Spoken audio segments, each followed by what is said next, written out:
ফিতনা থেকে আপনাকে ফিরতে হবে। এটা হলো মূল কথা। আজকে আলোচনা একটা মূল জায়গা আলোচনা করবো, যেটা যে এখন বর্তমানে যে ফেতান আছে, ফেতান কি অনেক সময় আমরা বলি ফেতনা বলতে বুঝি এমন সময় কেউ যদি কেউ সুন্নার কথা বলে তাও ফেতনা হয়ে যায় অনেকের কাছে, নাউযুবিল্লাহ। অনেক কাছে ইমানের কথা বললো, কারোর কাছে আকীদার কথা বললে ফেতনার কাছে মনে হয় তার কাছে। এটা হচ্ছে ব্যক্তি বিশেষের কথা, কিন্তু ফেতনা অর্থ এটা নয়। ফেতনা অর্থ কি, আমরা যদি কোনো লোগা খুঁজি, ভাষাবিদ কি বলে এটাকে, লোগা এটা বলা হয় ডিকশনারি খুঁজি, তো দেখতে পাবো ফেতনা অর্থ হচ্ছে পরীক্ষা, হক থেকে বিমুখ থাকা। কোথাও ফেতনা অর্থ হচ্ছে গুনার কথা বলা হয়েছে কোরআন হাদিসের শব্দে, কোথাও বলা হচ্ছে হত্যা, কোথাও বলা হচ্ছে ভিন্ন ভিন্ন মত পার্থক্য হয়ে যাওয়া, পথভ্রষ্টতা, কুফরি, আদাব, বাড়াবাড়ি, হক বাতিল মিশ্রণ ঘটে যাওয়া। এগুলি 10টি অর্থে কিন্তু ফেতনার অর্থ ব্যবহৃত হয়। এগুলি কোনোটাই কিন্তু ওইটা নয় যে আল্লাহ রসুলের সুন্নত প্রবর্তন করলে ফেতনা হয়, এটা কিন্তু কোথাও বলা হয়নি। অথচ আমাদের দেশে আল্লাহ রসুলের সুন্নত বললে ফেতনা তৈরি করছে মসজিদে, আর সহি আকীদার কথা বলে যে সে তো আমাদের কি সুন্দর সমাজকে নষ্ট করে দিচ্ছে। এই সমাজের ভিতরে এটা ছিল না, এখন সমাজ যারা সমাজকে নষ্ট করে দিচ্ছে তাদের, যেটা ফেরাউন বলেছিল, কি বলেছিল যে ইন্নী আখাফু আন ইউবাদদিলা দীনাকুম আও আন ইউযহিরা ফিল আরদি ফাসাদ, যে আমার ভয় হচ্ছে যে মুসা তোমাদের দ্বীন পরিবর্তন করে দিবে এবং তোমাদের মধ্যে ফিতনা ফাসাদের ছড়ায় দেবে। অর্থাৎ তোমরা এক ভালো আমি তোমাদের রব ছিলাম, তোমরা সমাজ আসছিলে, এখন থেকে আরেক দিকে নিয়ে যাচ্ছে, ফেতনা এটা মনে করতেছে। এরকম ফেতনার অর্থ করা হয়, এটা কিন্তু আসলে এটা হচ্ছে ব্যক্তি বিশেষের তৈরি করা ফেতনা, এটা ফেতনার অর্থ নয়। ফেতনার মধ্যে আছে দ্বীন গরীব হয়ে যাওয়া। রাসূলুল্লাহ সাল্লাল্লাহু আলাইহি ওয়াসাল্লাম বলেছেন, বাদাল ইসলামু গরীবান ওয়া সায়াউদু কামা বাদা ফাতুবা লিল গুরাবা। ইসলাম গরীব হিসেবে এসেছে, অপরিচিত হিসেবে এসেছে। একটা সময় আসবে যখন আবার অপরিচিত হিসেবে দেখা দিবে। কি রকম? হাদিসে বলা আছে আল-মুযা মিনাল কাবাইল, বিভিন্ন গোত্র থেকে একটা ওইখান থেকে এরকম দেখা যাবে যারা সুন্নাহর উপর চলে, আকীদার উপর চলে। এর বাইরে একটা বিশাল জনগোষ্ঠী ইসলামের উপর থাকবে নামকে আসতে, তাদের মধ্যে সুন্নাহও থাকবে না, আকীদাও তাদের বিষয় থাকবে না। এই গরবাত যেটাকে বলা হয়, বা যেটাকে অপরিচিত অবস্থা আজ আমাদের মধ্যে বিরাজ করছে। দ্বিতীয় ফিতনা হচ্ছে ফিতনা ফিল আকীদা। আকীদার মধ্যেও কিছু মানুষের ফিতনা তৈরি করছে এখন। কি রকম ফিতনা? আকীদার ফিতনা কি রকম? আকীদার ফিতনা আপনি দেখতে পাবেন যে কেউ শিরিক করছে, কেউ কুফরি করছে, কেউ মুনাফিকি করতেছে, কেউ কারোর কথা বলছে না। এটা আকীদার ফিতনা চালু হয়ে গেছে। এই ফিতনা থেকে ফিরে আসতে হবে আল্লাহর দিকে। বেদাতি ফিতনা, বেদাতি কেউ খারেজি হয়েছে, কেউ মুতাজিলা হচ্ছে, কেউ বা মুরজিয়া হচ্ছে, এইভাবে বিভিন্ন ফিতনায় পতিত হচ্ছে। এগুলি থেকেও আল্লাহর দিকে প্রত্যাবর্তন করতে হবে।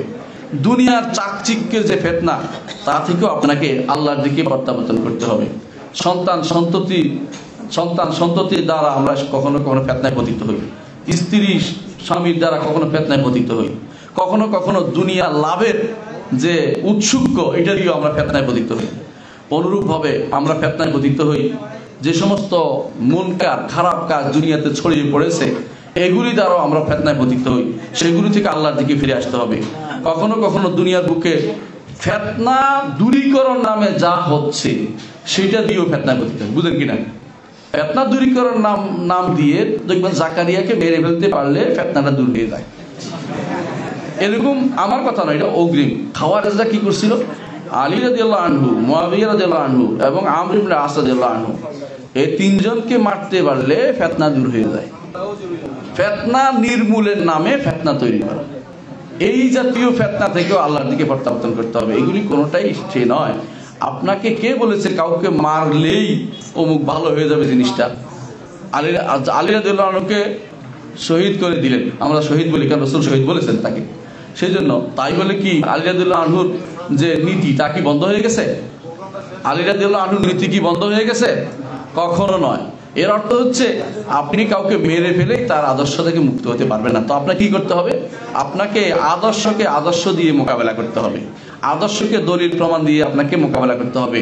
কোনো জোর জবরদস্তি অথবা আক্রমণ দিয়ে সেটা কোনোদিন বন্ধ হয় না। এই জন্য আল্লাহর কাছে ফিরে আসতে হবে যে এই পদ্ধতি অবলম্বন করা যাবে না। এই পদ্ধতি অবলম্বন করার জন্য যুবকদেরকে তারা বিভ্রান্ত করছে, তারা বিভ্রান্তিকর একটি গোষ্ঠী, তাদের সম্পর্কে আপনাদের সাবধান থাকতে হবে। ফিতনার মধ্যে আরেকটি হচ্ছে মুসলিমদের মধ্যে মতভেদের বীজ তৈরি করা। এক গোষ্ঠী বের হয়েছে কোরআন মানি হাদিস মানি না, আরেক গোষ্ঠী হয়েছে কোরআন মানলেও হাদিস মানলেও মুতাওয়াতির মানি, আহাদ মানি না। আরেক গোষ্ঠী বের হয়েছে হাদিস যেটা বিবেকের সাথে মিল হবে এটা মানি, আর যেটা বিবেকের সাথে মিল হবে এটা মানি না। এইভাবে বিভিন্ন রকমের ফিতনা বের হচ্ছে। এর থেকেও আল্লাহ থেকে আপনাকে প্রত্যাবর্তন করতে হবে। ইলমের ফিতনা এইটা আরো মারাত্মক।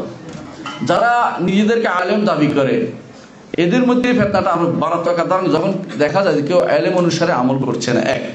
দ্বিতীয়ত কখনো অহংকারে ফেটে পড়তেছে, সে হক কথাটা কোনোভাবেই নিবে না, যতই আপনি বলেন না কেন, যতই বলেন না কেন। তিনি এটার পক্ষে প্রয়োজনে মিথ্যা দলিল দিলেও চেষ্টা করবে এটার পক্ষে, এবং সেটার পক্ষে দুর্বল বানোয়ার দলিল দিতেও চেষ্টা করবে।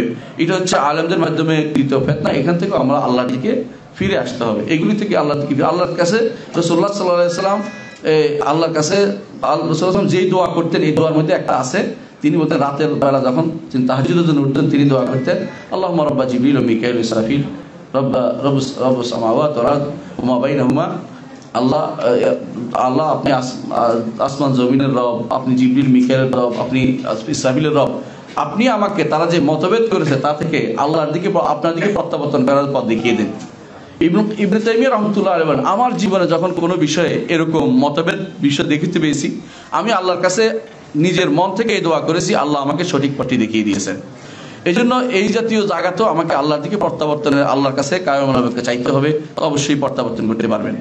দুনিয়ার মধ্যে পরস্পর হিংসা হানাহানির ফিতনা আলেমদের মধ্যে সবচেয়ে বেশি পাওয়া যায়। আবার দেখা যায় তাদের মধ্যে দেখানোর সুরটা একটু বেশি, জানানোর জন্য একটু সময়টা তারা ব্যয় করে বেশি। বিভিন্নভাবে নাম হবে, যদি আপনি 10টা লকব না লাগাইতে পারেন আপনাকে পছন্দ হবে না। ওয়াজের পোস্টারটা আগে পাঠাইতে হবে, দেখি কোন জায়গায় আমার নামটা দিয়েছে। যদি কোনো কোনো জায়গাতে, আমরা একবার চট্টগ্রাম গেলাম, এক ভাই গেলেন না কেন, ওনার নামটা 6 নম্বরে দেওয়া হয়েছে এই জন্য।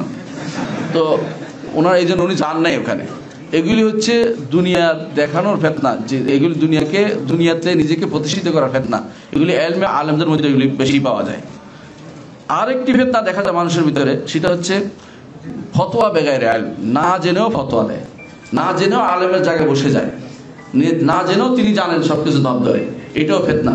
কখনো কখনো এই ফিতনার সর্বশেষ অবস্থা আছে যে মৃত্যুর সময় ফিতনা। এই ফিতনা সবগুলি থেকে আমাদেরকে আল্লাহর আশ্রয়ে যেতে হবে, ফাফিরু ইলাল্লাহ, আল্লাহর দিকে প্রত্যাবর্তন করতে হবে। এবং কি দাজ্জালের ফিতনা থেকে আল্লাহর দিকে প্রত্যাবর্তন করতে হবে। আপনাকে দোয়া করি আমরা প্রতি শুক্রবার এবং সব সময় প্রতি সালাতের মধ্যে, তাই না, প্রতি সালাতের মধ্যে আমরা দোয়া করি যে আল্লাহ যেন আমাদেরকে দাজ্জালের ফিতনা থেকে বাঁচিয়ে দেয়, ফিতনাতুল মাহিয়া ওয়াল মামাত থেকে বাঁচিয়ে দেয়। এসবই দুনিয়ার বুকে আল্লাহর দ্বীন বিরোধী যত কিছু আছে, আল্লাহ থেকে যা দূরে সরে রাখবে সবই হচ্ছে বাস্তব, সেগুলো হচ্ছে ফিতনা। এই ফিতনা থেকে আমাদেরকে বেরিয়ে আসতে হবে, এই ফিতনা থেকে আমাদের বেরিয়ে আল্লাহর দিকে প্রত্যাবর্তন করতে হবে।